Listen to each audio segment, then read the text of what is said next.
Russia gathering forces in Kharkiv Oblast for fresh attacks, military says. Here's a summary of the article. Russia has deployed additional assault units near the village of Haliboke in Kharkiv Oblast to prepare for offensive operations, Nazar Voloshin, the spokesperson of the Khortytsia group of forces, told Interfax Ukraine on July 21. The village of Haliboke is located in the north of the Kharkiv Oblast, 7 kilometers from the border with Russia and 39 kilometers from the regional center, the city of Kharkiv. Russia launched its offensive in Kharkiv Oblast on May 10, but the assault quickly stalled.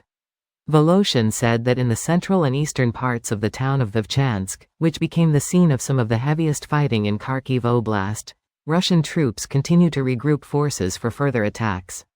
The Russian military switched to defense in the area of the occupied village of Lukyantsy in the Lipetsk community in Kharkiv Oblast, the Kharkiv group of forces reported on July 22.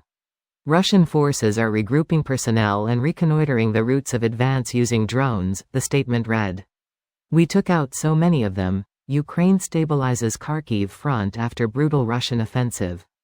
Kharkiv Oblast, in battles fought under a sky swarming with enemy drones, even the most minimal movement, even the quickest dash fro. This post received a score of 5800, with an upvote ratio of 97%. Here are the top comments in response to this article. At this point, I wonder what is the ratio of properly trained soldiers versus barely trained conscripted cannon fodder, sacrificial lambs. 100% barely trained. 100% experts in jumping on rakes. The rake comes pre-attached to the foot as a part of the uniform. They did until Colonel Koruptovich stole the funding. At a certain point this has to be embarrassing, right? This is like the United States tried to invade Mexico and 2 years later we were mustering fresh forces instead of holding free Taco Tuesdays and opening some McDonald's. Honestly, if someone told me 10 years ago that Russia was this dog shit, I would have thought that person mad. But today Russia is a fucking joke, like so beyond laughable that it's completely unbelievable. Hell, 2 of the 3 entries in the Modern Warfare series were about Russia somehow invading both the US and Europe simultaneously, lol. Our expectations were high, I didn't know that. But that they are that bad. Bad is a too mild word for it. It's just such a huge surprise. A good surprise, but it's almost disorienting when you're that wrong. Cold War STLYE. I remember the story of the MiG-25. When the Soviets presented their plane, it was a good plane, but of course they made it out to be an amazing plane. The Americans thought, what? They can't just have an amazing plane, we need an insane plane. And then they created the F-15, which beat the MiG-25 in about every category. They got a real answer for the Soviet fantasy of the MiG. Similarly, we bought into their hype of their capabilities. Better be safe than sorry. There is a really interesting Perrin presentation about how Soviet posturing coupled with rampant corruption which lead Russia into battle with inferior equipment against an enemy who has tooled to fight the hyped product with pretty disastrous consequences for the boots on the ground.